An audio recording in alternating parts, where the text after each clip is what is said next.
తెలంగాణలో బీసీ రిజర్వేషన్ల అంశం ఒక బర్నింగ్ టాపిక్గా ఉంది. మనతో ఈ విషయంపై మాట్లాడడం కోసం ఎమ్మెల్సీ కల్వకుంట్ల కవిత ఉన్నారు. వారిని అడిగి మరిన్ని విషయాలు తెలుసుకుందాం.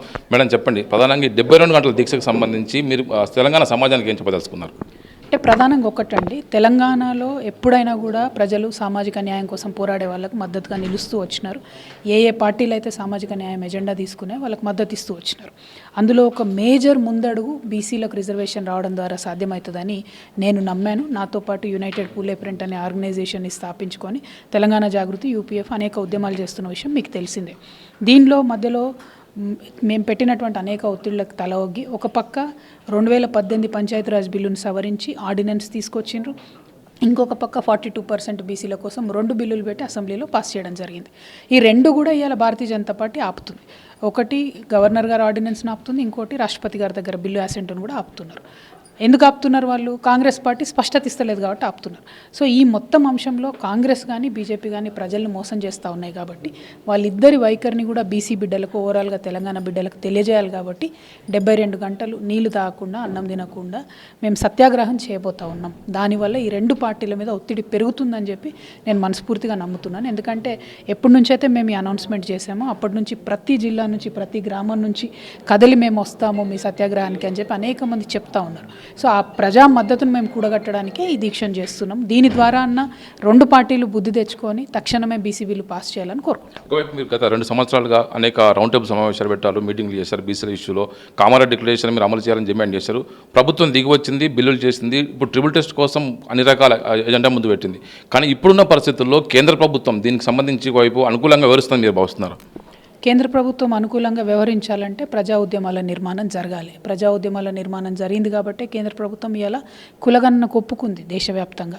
సో ఇంకొక ముందడుగు వాళ్ళు పడాలి. తెలంగాణ బీసీ బిడ్డలకు న్యాయం జరగాలంటే తెలంగాణలో ఉన్నటువంటి ప్రతి బీసీ బిడ్డ మేల్కొనాలి, ఉద్యమానికి ముందుకు రావాలి. పార్టీలకు అతీతంగా, కులాలకు అతీతంగా, జెండాలకు అతీతంగా పోరాటం చేసేట్లయితే తెలంగాణ సాధించుకున్నాము, అదే ఒరవడిలో మనం బీసీ బిల్లును కూడా సాధించుకోవాలి. దానికి అందరూ ముందుకు కదలాలి. దానికి ఒక ప్రేరకంగా మా దీక్ష పనిచేస్తుందని చెప్పి మేము భావిస్తాం. ఈ 42%లో ముస్లింలకు రిజర్వేషన్ యాడ్ చేసిన కారణంగానే ముందుకు పోవట్లేదని చెప్పేసి మన రాష్ట్రం నుంచి ప్రాతినిధ్యం వేస్తున్న కేంద్ర మంత్రులు అంటున్నారు. నిజంగా వాళ్ళ కొర్రి పెట్టడం కోసం అట్లా అంటున్నారా, వాళ్ళకి నా చిత్తశుద్ధి ఉందని మీరు భావిస్తున్నారా? నేనైతే ఎక్కడ రాష్ట్ర ప్రభుత్వం నుంచి కాగితం చూడలేదు, ఎక్కడ కూడా సబ్ క్లాసిఫికేషన్ వాళ్ళు ఇవ్వలేదు. అసెంబ్లీలో బిల్లు పాస్ అయ్యేటప్పుడు కూడా మేమందరం అడిగినాం సబ్ క్లాసిఫికేషన్ ఇవ్వండి. ఎందుకంటే బీసీలు 46% ఉన్నారు అన్నారు, మీరు 42% రిజర్వేషన్ పెట్టిరు. మరి 4% ఎవరికి తగ్గిస్తారు, మీరు సబ్ క్లాసిఫికేషన్ ఇవ్వండి అని మేము ఎంత డిమాండ్ చేసినా ఇవ్వలేదు. సో అందులో ముస్లిమ్స్ ఉన్నారా లేదా, ఏ కుల ప్రాతినిధ్యం ఉంది, ఏ కులానికి ఎంత రిజర్వేషన్ అన్నది రాష్ట్ర ప్రభుత్వం స్పష్టత ఇవ్వలేదు. ఇవ్వకుండా ఎట్లా కేంద్ర మంత్రి చెప్తాడు? అంటే కేవలం తెలంగాణ ప్రజల్ని మభ్యపెట్టడానికి, తెలంగాణ బీసీలు మభ్యపెట్టడానికే 2 పార్టీలు కూడా ప్రయత్నం చేస్తున్నాయి. వాళ్ళ ఇద్దరు వైఖరిని కూడా ఎక్స్పోజ్ చేయడానికి ఈ దీక్ష పనికి వస్తుందని నేను అనుకుంటున్నాను. మరోవైపు రేపు కాంగ్రెస్ నేతలంతా కూడా ప్రత్యేక ట్రైన్లో ఢిల్లీకి వెళ్తున్నారు. ముఖ్యమంత్రి, మంత్రులు, ఎమ్మెల్యేలు అందరూ వెళ్తున్నారు.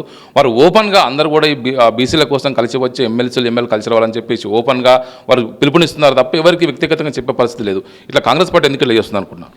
ఎందుకంటే వాళ్ళు బీజేపీతో కంప్లీట్గా మ్యాచ్ ఫిక్సింగ్లు ఉన్నారని నమ్మాల్సినటువంటి పరిస్థితి వస్తున్నది. ఇప్పుడు ఒకవేళ నిజంగా మీకు చిత్తశుద్ధి ఉంటే మీరు చేయాల్సింది ఏంది? ముఖ్యమంత్రి గారు, ఉప ముఖ్యమంత్రి గారు అఖిలపక్షం కోసం అన్ని పార్టీల అధ్యక్షులకు లెటర్ రాయాలి, వాళ్ళని తీసుకొని పోవాలి. అప్పుడు ఏమవుతుంది?